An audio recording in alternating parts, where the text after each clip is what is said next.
Ladies and gentlemen, Mr. Roger Overall. Thank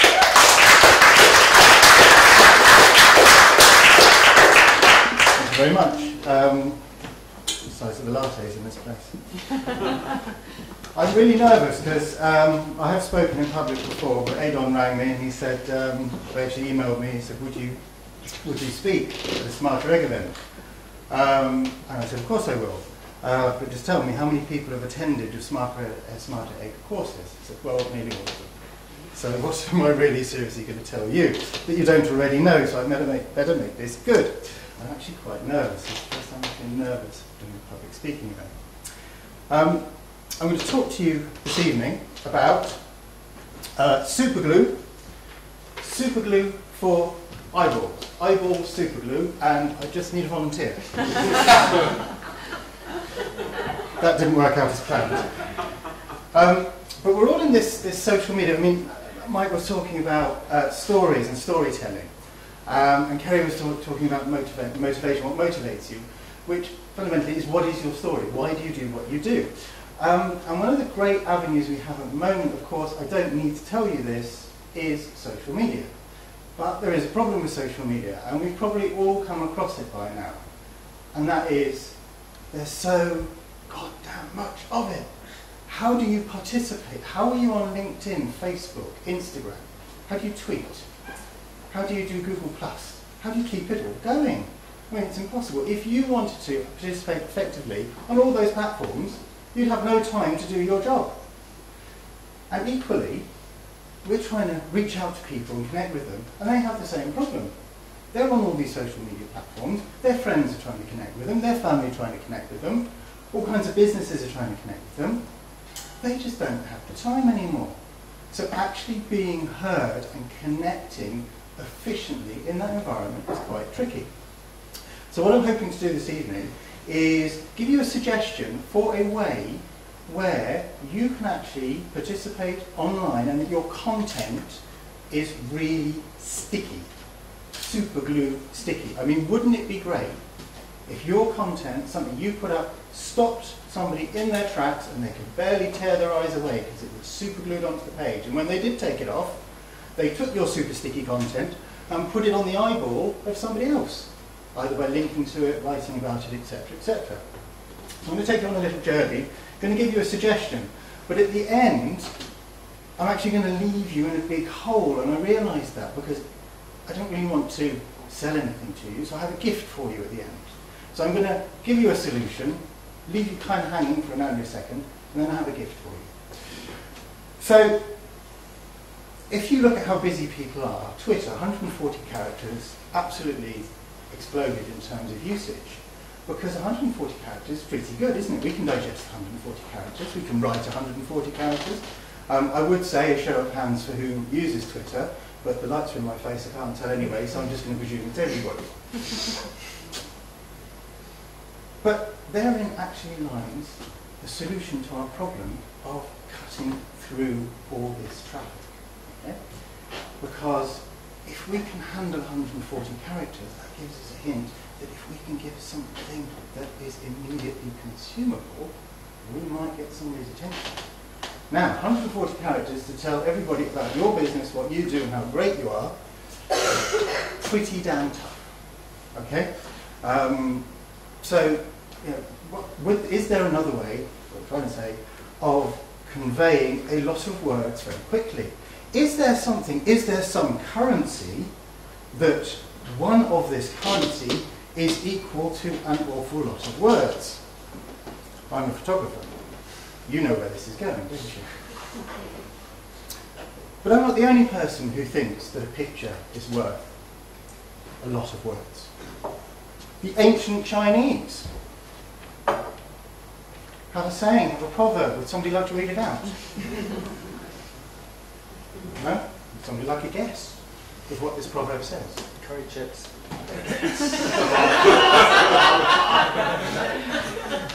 No, it doesn't. This Chinese proverb says, a picture is worth 10,000 words. A picture is worth 10,000 words. We know this saying, of course, is a picture is worth 1,000 words. Why we need a fraction of the number of words the Chinese need to use, I don't know. Maybe we're less loquacious. What am I saying? I'm in Ireland. That can't be true. Maybe it's because we make things up. Maybe it's because we make up Chinese proverbs. Because although this proverb has been attributed to Confucius, it is actually less than 100 years old. This may well say, a picture is worth 10,000 words. However, it appeared for the first time in an advert for Royal Baking Soda in 1927. It may actually have derived its origin from an American newspaperman, Arthur Brisbane, I think his name was, who is quoted in 1911 as his advice to his editors and newspapers in general is use a photograph, it's worth 1,000 words. Okay, so we have this concept. This concept has been with us for a long time. And we kind of get a sense of what it means. We kind of get a sense of, okay, yes, we kind of get what you're trying to say here. However, give us some proof. I shall. Who knows Flickr? Actually, what am I saying? I can't see you. I'm just going to pretend somebody has put their hand up. Flickr is a photo sharing site. Okay, it's not necessarily a social network. It's actually a site that was set up so that photography enthusiasts could post photographs and have some kind of conversation about them as well. There are about, my figures are slightly out of date, they're last year's figures, there are about 6 billion photographs on Flickr. So this golf ball represents the 6 billion photographs on Flickr. But of course, Flickr isn't the social media platform we all use. What's the most popular social media platform? Facebook, yes, good. So, the ratio, to give you an idea of how big Facebook is, because Facebook is actually the largest the largest archive of photographs in the world.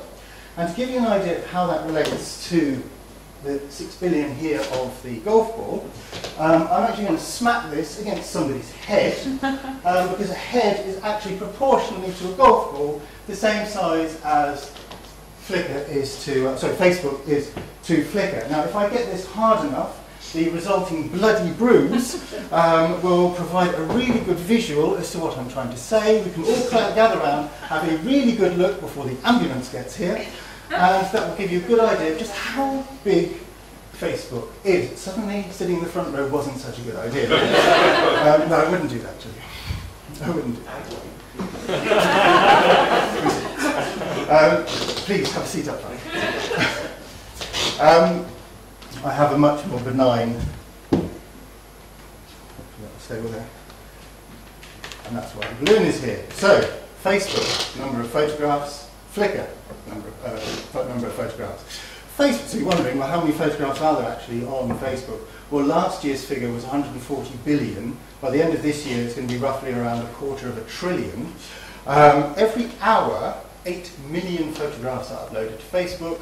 That means every minute, that's roughly 140,000. Every second, that's 2,500, which means about 10,000 have been uploaded in the time it's taken me to tell you that. It is growing massively, okay? But it's not the only place where the number of photographs is growing, the number of photographs being contributed is growing. In this room somewhere, hanging from the ceiling, is a representation of Instagram. Can you see it? This right button here? Oh, well done, well done. I'm not sure if everybody can see it, but there is a Christmas decoration up here. Okay? And it's about yay big, just for those of you who can't see it. Stuck into the Christmas decoration is a pin. The head of the pin is a small ball. That was the size of Instagram last year. Okay? One of the most popular photo sharing websites in the world, or sites in the world, or services. But its growth has been dramatic. Its growth has been explosive. It is now actually probably the size of that ball. And if you think of how big that is growing, it is spectacular. So Instagram is growing dramatically. Facebook has a bunch of photographs. In fact, the most popular way of contributing to Facebook is uploading a... No, it's the second most popular. The most popular, sorry. The first most popular is actually a comment, but a comment could be emoticon or a thumbs up or 2 words, because we don't like using more than 140 characters. The second most popular way is actually uploading a photograph, and it's growing all the time. So, 5 minutes. At this point, I wish I had 5 minutes of material left. Go for a question. Oh yes, go for a question. Feign death, always right. No, sorry, bit of movement, bit of movement. Okay, so why would this be? Why is it the case that uploading photographs has become so popular? Well, on the one hand, it's become so bloody easy because we can do it off our phone, can't we? And it goes directly to a social networking site. The latest generation of mobile compact cameras have exactly the same interface on the back as you recognise from your smartphone. You can start doing that from a compact camera. So it's very easy. It takes away a lot of the hurdles. A lot of us don't like writing. At the same time, did you know, I was at a seminar not long ago, and one of the speakers said 80% of Americans are non-literate. Doesn't mean they're illiterate, doesn't mean they can't read and write, it means they choose not to read and write. 80% choose not to read and write on a daily basis. Reaching these people is a visual thing. They will consume visual stimuli. We do this as humans. There are studies that show, and there's an increasing body of work, that using images increases attention, comprehension, and retention. Okay?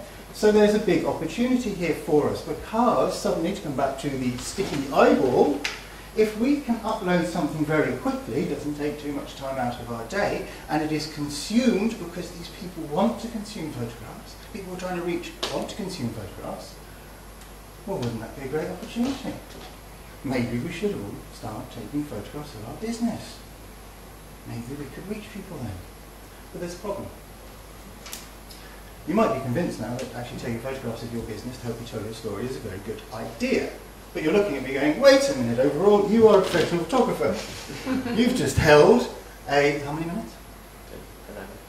11, 12 minute long advert for your own services. Well, good point. Yeah, it's a very fair comment. But it's not true. I cannot possibly be there, and nor can, Neil's here, isn't he? Nor can Neil Danton be there, another professional photographer, to take a photograph when you want to upload something to a social network. You're going to have to do it yourself. Okay? But you might need a little bit of help. So here's my gift to you, if you would like it. I am writing a book, and the book is coming out. There is a cost to the book, but everybody in this room can have the book free. What's the book called? It's called Eyeball Superglue. Effective Online Photography for SMEs. If you would like a copy, all you have to do is email me, and when the ebook is there, I will send it to you, probably the end of October, maybe halfway through November. So I hope I've convinced you that using photographs will help you achieve your storytelling goals and will help you connect with the audience you want to connect to. And quite honestly, if you think that photography is great, you have not seen the rumbling in the distance that is video. And I'm sure Ian can tell you all about that. Thank you very much.